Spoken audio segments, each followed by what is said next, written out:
My apologies. Well, yes.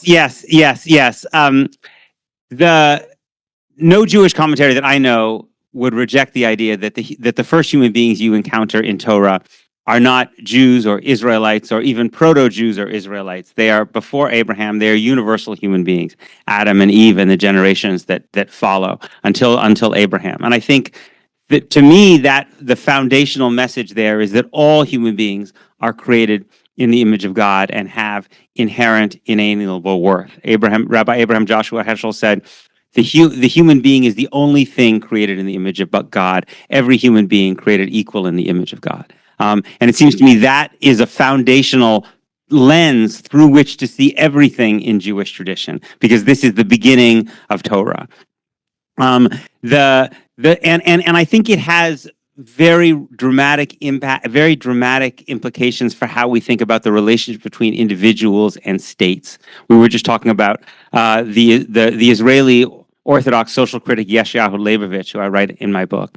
And Leibovich was asked this question: do you believe that Israel has a right to exist as a Jewish state? You may be familiar with this question because this is essentially the question that people have to answer yes to in order to be considered legitimate participants in this conversation, right? And Leibovich, who was an Orthodox Jew, answered, no state has a right to exist.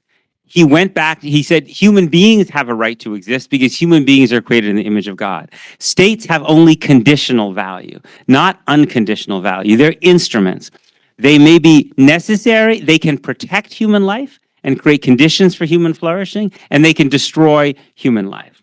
And they can only they must always be judged against in terms of how they impact the human being, because it is the human being that's created in the image of God. And if you elevate the state over the human being, when it is the human being created in the image of God, not the state, actually then you move towards idolatry, which was his great fear. And in Jewish tradition, idolatry is very, very deeply connected to barbarism. The figure that in Jewish tradition, the way you think of the figure of Pharaoh is that Pharaoh's tyranny is intimately linked to the fact that Pharaoh considered himself a god, to Pharaoh's idolatry. And it seems to me that when I look at the many Jewish communities in the United States and certainly in Israel, and I say this, it's very painful for me to say this because these are communities that are immensely important to me. I see very frequently the idolatry of the state, in which the test of whether you are a Jew in good standing is not whether you observe Jewish law and not whether you respect the inherent God-given dignity of the individual, but whether you support this state, without reference to the question of what the state is doing to all the people under its control, right? And it seems to me, if a state has killed 100,000 people in Gaza and created more child amputees per capita than any other place on earth and destroyed 80% of the homes and 70% of the farmland, and we believe that those people are created in the image of God, then something is fundamentally wrong with the state, and we are required to try to reimagine the state so it can better respect the lives and the dignity of all the people under its control. The second principle that it seems to me very important when I think about Judaism is the centrality of the story of bondage in Egypt and the Exodus.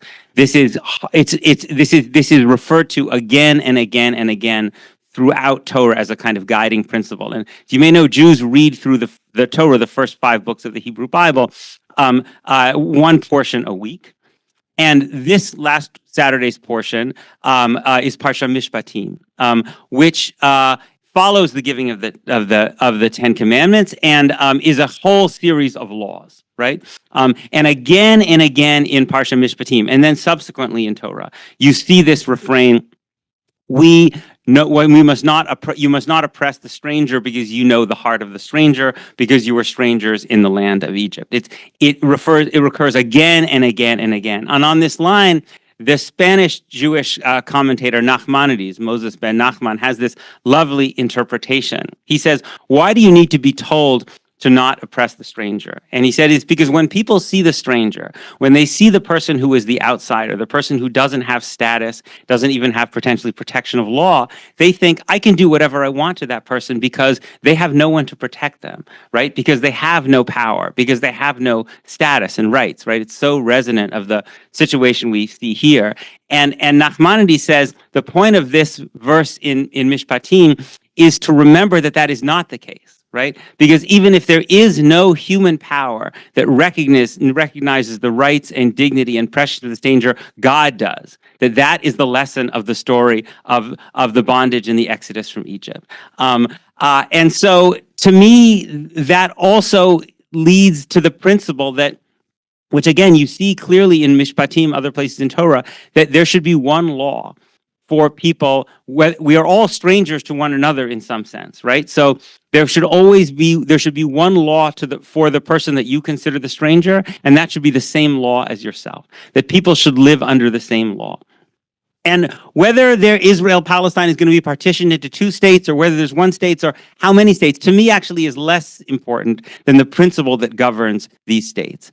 And the principle, it seems to me, should be the principle that Jews and Palestinians, wherever they live, because no matter how you partition the land, Jews and Palestinians are going to be living alongside one another, right? 20% of Israel's citizens are Palestinian, right? Even if there were a Palestinian state in the West Bank, it seems to me, and there would probably be Jews living in a Palestinian state in the West Bank if there were created one. So it seems to me the principle should be that wherever Jews and Palestinians live together, they live under the same law.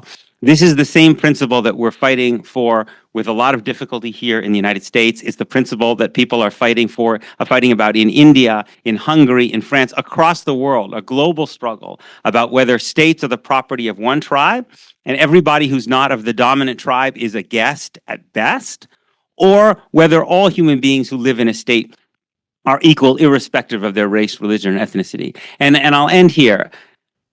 To me, the tragedy of the organized American Jewish communities in this moment in the United States is that a community that, to a large extent, in the 1950s and 60s, during the civil rights movement, when American democracy faced a moment of crucible, was on the right side. Because American Jews, through an act of enlightened self-interest, saw that if Black Americans achieved first-class citizenship, then the remaining barriers to Jewish first-class citizenship would also be washed away.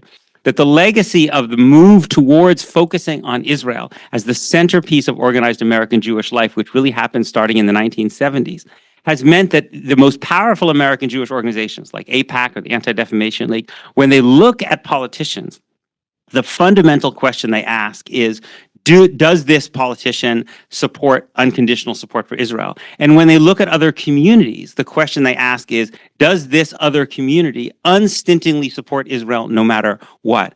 And that criteria then becomes an excuse to be agnostic on the question, at best agnostic, on the question of whether a politician or another community supports equality under the law and the survival of liberal democracy in the United States. And so a community that, my community, which is unusually politically articulate and could be a powerful force in fighting fascism and fighting for liberal democracy, actually its most powerful institutions are more comfortable with an authoritarian fascist United States government that unconditionally supports Israel than they would be with a democratic United States moving in the direction of equality under the law, which also applied that same principle of equality under the law to Israel and Palestine.